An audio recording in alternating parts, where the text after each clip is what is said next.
welcome to my YouTube channel. Eileen here with a new pole tutorial.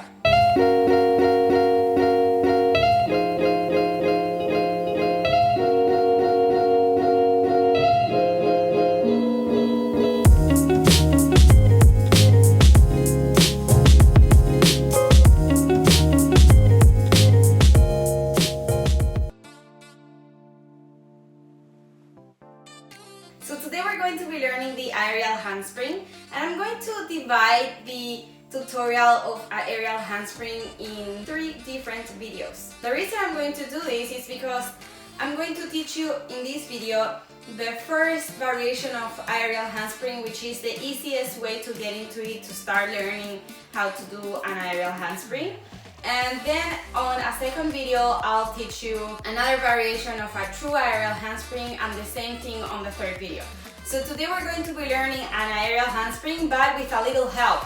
So it could help you to achieve the aerial handspring of the next 2 videos that I'm going to be teaching. So today's handspring is still going to be an aerial handspring, but it's going to be with a little help versus the other 2 videos that are going to be absolutely aerial deadlift handsprings. So remember that on my previous 2 videos of how to do a handspring either from the top of the pole or from the floor, I give you with extreme detail how to get the position of the handspring, how everything is supposed to go, the arms, the body, the chest, the hips, everything. So if you don't remember or you're not sure, make sure that you go back to those videos so that you can really understand how everything is supposed to go before you achieve the aerial handspring.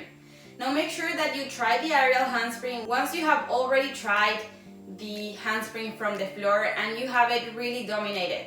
So only try this variation of aerial handspring once getting it from the floor, from that kick.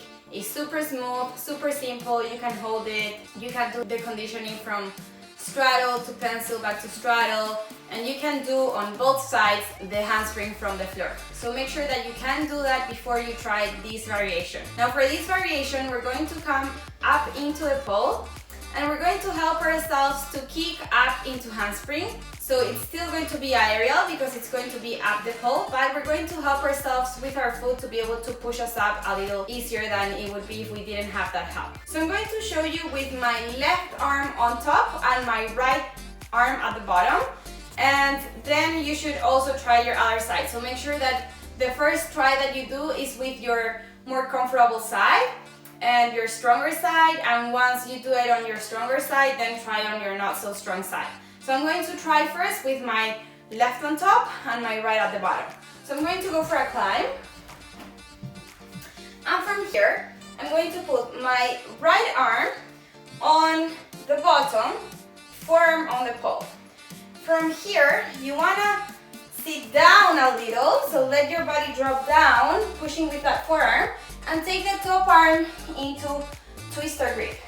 And from here, bottom arm goes down to full bracket. You gotta move a little the leg here to create space. Now, remember that your bottom arm needs a little micro bending there, so make sure that you're micro bending that arm. After this one, I'm going to take my right leg on the pole because I have my right arm at the bottom. So right leg on the pole, pushing with those toes. Left leg is going to go forward just like we do on the floor and push back to get me up. And then you can go back into crucifix or whatever you prefer. So basically what I am doing here is that first I am doing the same push of the leg forward and back that I do with the handspring from the floor. So that's why I say make sure that you have your handspring from the floor before you attempt this one, because you're going to need the same strength of pushing the leg forward and the back and then rotating the body to get up. And then the second thing that you're adding, and it's why I'm saying that this aerial handspring has a little help, is because the leg that stays on the pole, in this case it was my right leg, the toes push the pole at the moment that I push my leg to the back. So the leg that stays on the pole helps me to push my body up. So make sure that the moment that you bring your leg forward and you're going to bring it back, you add 2 different push. 1 with the swing of the leg to the back, and 2 with the push from the leg that's on the pole to push you up. So you gotta add those 2 pushes together to help you get up. And remember to keep that micro bend on the bottom arm to help you push. So I'm going to show it one more time. Again, you go for your climb.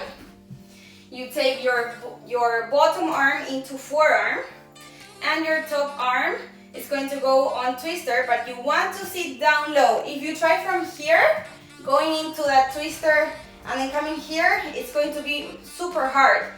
You're going to have to lift much more body. So that's why I'm saying first, get that forearm on the pole, drop down to get that twister on top, and then putting the bottom arm below. Remember to move a little this leg to create space for that arm. And from here we put the right toes on the pole to push, and this leg pushes forward and back, and I push up. And then going back to crucifix. So remember, you want to sit down a little. So if you start from really high and try to push from there, your bottom arm probably will be super straight, not going to be micro bend, so it's going to be really hard to push.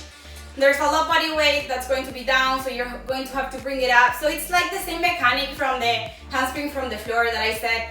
You want to start really low and from there going up if you want, but start really low. So this is the same thing. You want to start sitting down really low so that when you kick up, it's much easier to lift all that body up. And then with time, if you want, you can start getting higher and higher. But for the first time you do it, definitely sit down on that arm, on the forearm that's on the pole to get that body down, get comfortable with that twister, and then push all the way up. Now again, if you don't feel secure to do this by yourself and you feel like you need a little help, and if you have someone to hold you, that's amazing. But if you don't have someone, then you can use your elastic band again for this one. So you would go with the band really high. Again, you want to take it as high as possible. So I'm going to go for a couple of climbs and position my band really high on the pole.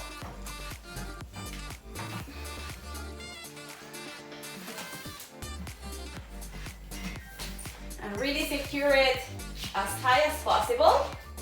And then remember to go around with the band. Alright, and then you go with the band around your waist.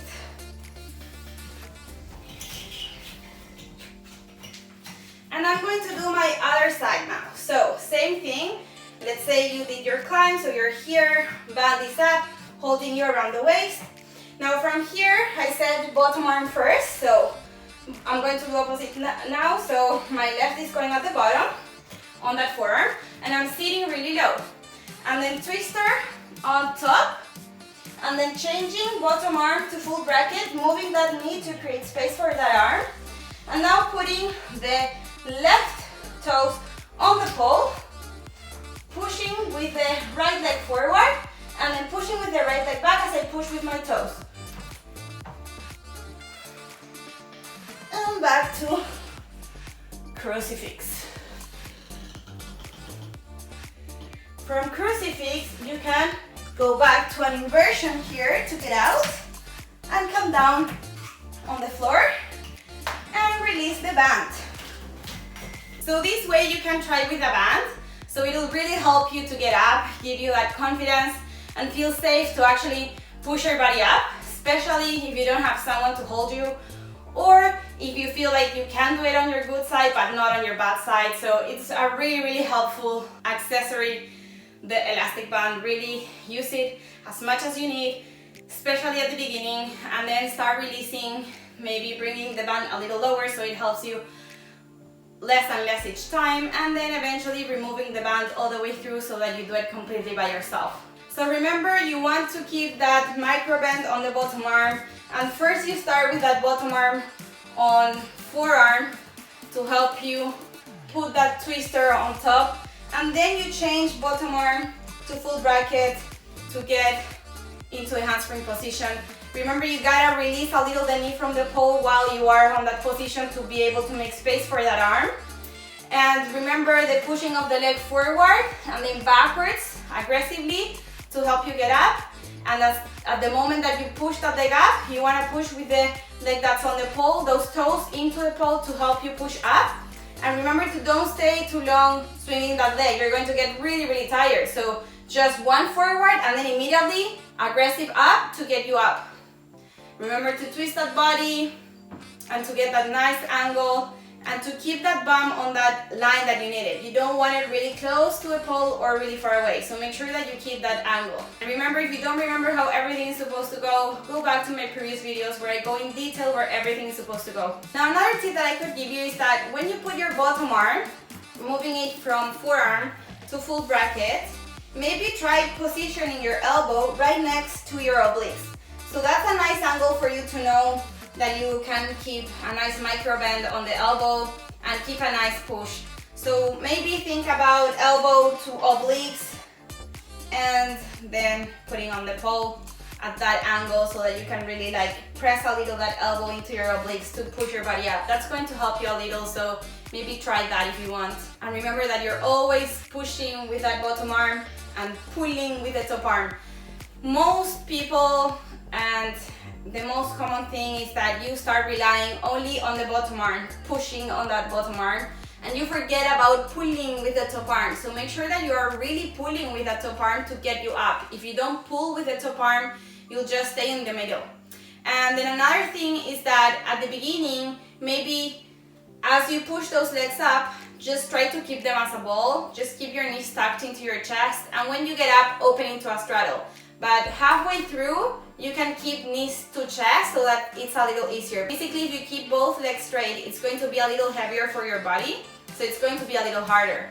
But if you keep your knees towards your chest, like a ball position, it's going to be a little easier to get up, and once you get up, you can open up. So I would highly recommend that at the beginning, keep your knees to your chest, so the moment you push, bring both knees to chest. Once you get up, open up. And when that feels like you can control it, then start going with legs straight, never bending. But then you can try whatever feels best for you. So you can just keep them bent, keep them straight, whatever feels best for you, but keeping them bent into your chest is always going to be a little easier, and then straightening up. But remember that even as you push your knees towards your chest, you want to push that bum up. Because if you push your knees to your chest, but you don't push the bum up, then everything is going to bring you down. So if you try with knees bent into the chest and then going into straddle, make sure that you are rotating your chest and then you're pushing your bum up, because if not, it's going to bring you down or keep you in the middle. So make sure that you're rotating the body and pushing the bum up. And you can keep your knees to your chest until you get all the way up and then go into straddle. And if not, you can go immediately with legs straight up into straddle. Just be very aggressive, really push up. If you don't go with a lot of strength, you're going to end up in the middle and then coming down. So really commit to it, push the leg forward and then back up into the ceiling. Bring that bum high. You really want to bring that bum up into the ceiling, pushing with bottom arm, pulling with top arm to get that bum up. Either it's with knees on the chest or straddle. So be very mindful about that. Alright, so I hope that you learned how to do the aerial handspring with a little help. So next videos are going to be completely aerial with no help, and I'm going to give you 2 different ways of doing an aerial handspring, so that's why I'm going to do 2 different videos for that, so stay tuned for that one. And I hope that you liked this video, and if you did, please give it a like, subscribe to my channel, turn on the notifications, and drop in the comments all the feedback or questions that you have for me. I will be happy to answer them all. Always feel free to connect with me through social media, send your pictures, your videos, everything that you want. I am very happy to check everything that you send to me, so just feel free to do that. And I hope you all have a wonderful day. I send you the best vibes, and I hope I will see you soon on my next video.